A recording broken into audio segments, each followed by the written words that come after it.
இது உங்கள் ஜெயஸ்ரீ. இந்த டிஷ்ஷை எப்படி சீக்கிரமாக குயிக்காக பண்ணலாம் ஹாஸ்டலில் அப்படின்னு பார்க்கலாம் வாங்க. ஒரு கடாய் எடுத்துக்கோங்க. அதில் ஒரு 2 டேபிள் ஸ்பூன் ஆஃப் ஆயில் ஊற்றிக்கோங்க. காயிற தண்டிக்கும் நல்லா வெயிட் பண்ணிக்கோங்க. அதுக்கப்புறம் 2 மிளகா அதை போட்டு நல்லா கிண்டிகிட்டே இருங்க. ஃப்ளேவருக்காண்டி கொஞ்சோண்டு இஞ்சி பூண்டு பேஸ்ட் இதையும் போட்டு நல்லா ஃப்ளேவர் இறங்குற தண்டிக்கும் கிண்டிக்கிட்டே இருங்க.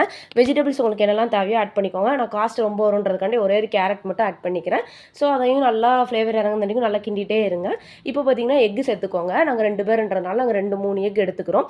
உங்களுக்கு எவ்வளோ தேவையோ நீங்கள் போட்டுக்கோங்க. அதுக்கேற்ற மாதிரி நீங்கள் ஸ்பைசஸ்லாம் போட்டுக்கோங்க.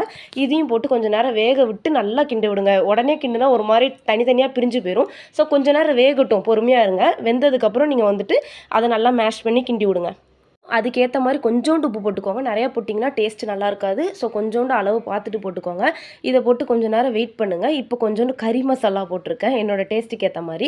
நீங்கள் இது போடணுன்னு அவசியம் இல்லை. அண்ட் இது கரம் மசாலா இதையும் போட்டுக்கோங்க. அதுக்கப்புறம் இப்போ சாதம் வடித்த சாதத்தை அப்படியே போட்டு இது பண்ணிடுங்க. ரெடி.